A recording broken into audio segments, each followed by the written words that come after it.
बगल में छुरी मुंह में राम राम, अफगान तालिबान फिर नाकाम। पाकिस्तान ने वो सबक सिखाया कि हमेशा याद रखेंगे।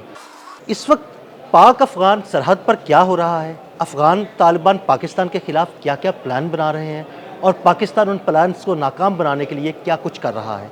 आमिर रज़ा मेरे साथ मौजूद हैं, उनसे बात करते हैं। आमिर भाई, एक और प्लान, एक और दरअंदाजी की कोशिश और फिर पाकिस्तान ने नाकाम बना दिया।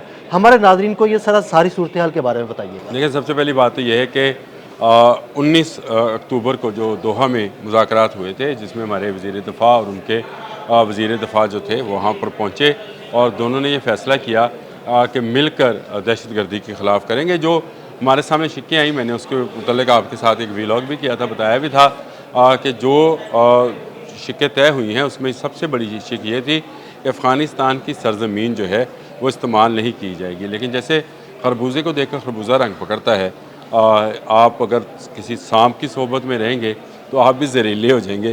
तालिबान जो हैं आजकल भारत से हाथ मिलाए बैठे हैं और जिनका आपने बिल्कुल वो सही कौल है, ये नहीं कि मुतल्लिक है कि मुंह में राम राम और बगल में छुरी। इन्होंने यही किया कि इस्तांबुल में जो दूसरा सेशन 25 को शुरू होना था, एक तरफ वो शुरू हुआ और दूसरी तरफ इन्होंने अपने दूरंदाज जो हैं वो भेजने शुरू कर दिए और अपने दहशतगर्दों को जो है पाकिस्तान की तरफ मूव करा दिया।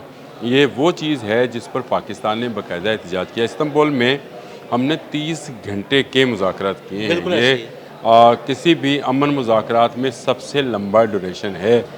एक दिन 19 घंटे किया 25 को और फिर 26 को 11 घंटे के मुज़ाकरात हुए और एक एजेंडा था हमारा, और ये है कि अफ़गानिस्तान की सरज़मीन को पाकिस्तान के ख़िलाफ़ इस्तेमाल ना करने दिया जाए। लेकिन इन्होंने क्या किया, एक तरफ मुज़ाकरात किए और दूसरी तरफ इन्होंने पाकिस्तान में दूरंदाजी की कोशिश की, यानी अपने जो दहशतगर्द हैं उनको पाकिस्तान में दाखिल करने की कोशिश की। स्पिनवाम के सरहद के ऊपर 15 दहशतगर्द थे और इसी तरह कुरम की सरहद पर 10 दहशतगर्द थे जिन्होंने पाकिस्तान दाखिल होने की कोशिश की और अंधाधुंध फायरिंग की, जिसके नतीजे में हमारे 5 जवान शहीद हुए, लेकिन हमने उनके 25 के 25 मार दिए। तो इसका मतलब ये है कि अगर आप एक मारोगे तो हम उसके बदले में 5 मारेंगे। अब आपको ये नज़र नहीं आएगा कि पाकिस्तान आपके ख़िलाफ़ कोई कार्रवाई नहीं करेगा। हम अपने शहदा के जनाजे उठा उठा कर थक गए, हम अपने शहदा को कंधा दे दे कर थक गए। हम क्या जवाब देंगे अपने लोगों को कि हमारे जवान जो सरहदों पर पहरा दे रहे हैं, क्या हम उनकी हिफाजत नहीं कर पाते हैं? तो अभी ये 25 वो थे जो दूरंदाजी की कोशिश कर रहे थे, जो इसके पीछे 100 होंगे हम उनको भी मारेंगे इंशाल्लाह। आमिर भाई, अब तो हमने उन्हें छोड़ना ही सीधी सी बात है और ये इस्तांबुल में भी बता दिया गया है। मैं आपको बताऊं कि इस्तांबुल और दोहा में दोनों जगहों पर तुर्की जो है इसमें सालस है। इस दोहा के जो मुज़ाकरात हैं, अगर आपको याद है तो आपको उनके इंटेलिजेंस चीफ़ हैं इब्राहिम बोलन जो हैं, वो उस तस्वीर में नज़र आते हैं जिसमें ख्वाजा आसिफ और जो अफ़गानिस्तान है तालिबान है उनके नुमाइंदा जो हाथ मिला रहे हैं। उसमें जो तीसरी शख्सियत नीला कोट पहन के खड़ी है वो कौन है?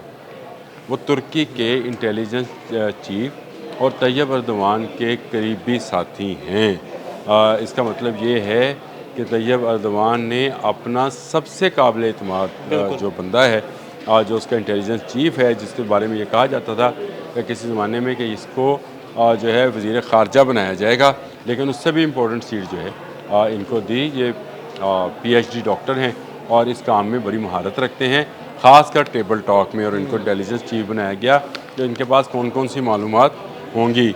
और ये सालस इसलिए बने थे ताकि अफ़गानिस्तान को समझाया जा सके कि आप मारे जाओगे अगर आप पाकिस्तान को छोड़ भाई, कल के मुज़ाकरात, कल 2 दिन के मुज़ाकरात से तो अब सालिस भी परेशान है कि अफ़गान तालिबान तो धोखा देने पर मुकम्मल तौर पर उतरे हैं। आपको अगर याद होगा तो मैंने जब पिछले मुज़ाकरात थे तो मैंने आपसे कहा था कि इस दफ़ा इम्तहान सालसों का होगा, कतर और तुर्की का।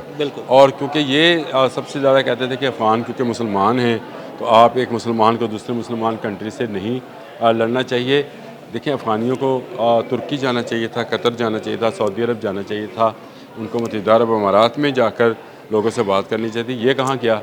इंडिया। तो अब अगर ये इंडिया गए हैं तो फिर उसके कॉन्सिक्वेंसेस जो हैं ये भुगतें, क्योंकि पाकिस्तान किसी सूरत ऐसे शख्स के साथ दोबारा हाथ मिलाने को तैयार नहीं है जो भारत से हाथ मिला चुका हो या भारत की प्रॉक्सी वार में शरीक हो रहा हो। ये कभी झूठी धमकी डैम की देते हैं, कभी किसी बात पर भारतीयों की तरफ से पैगाम आता है। और अब भी देख लें कि इन्होंने फितना हिंदुस्तान के लोगों को दाखिल करने की कोशिश की।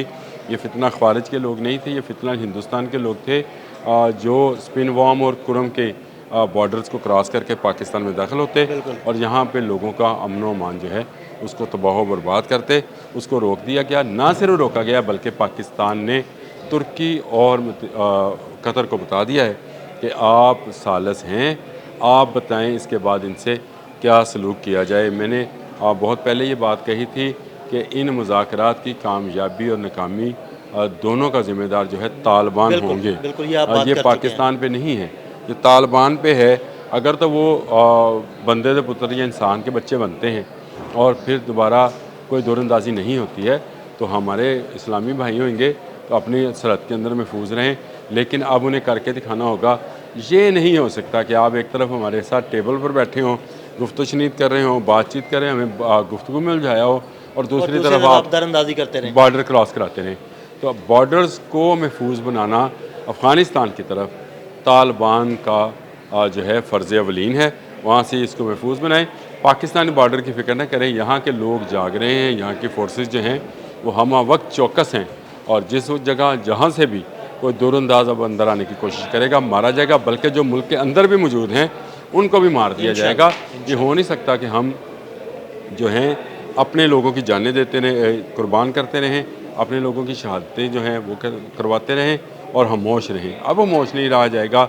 अब जो दहशतगर्द जहाँ पर होगा, चाहे वो अंदरूनी मुल्क है, चाहे वो बैरूनी मुल्क है, चाहे वो भारत है, चाहे वो अफ़गानिस्तान में है, चाहे कहीं से है, चाहे फितना ख़वारिज है, चाहे फितना हिंदुस्तान है, उसको उसके मंतकी अंजाम तक पहुँचाया जाएगा। ये है पैगाम इस्तंबुल। मैं आपको बता दूँ, अभी आपने पूछना ही था कि इस्तंबुल में फिर क्या फ़ैसला हुआ।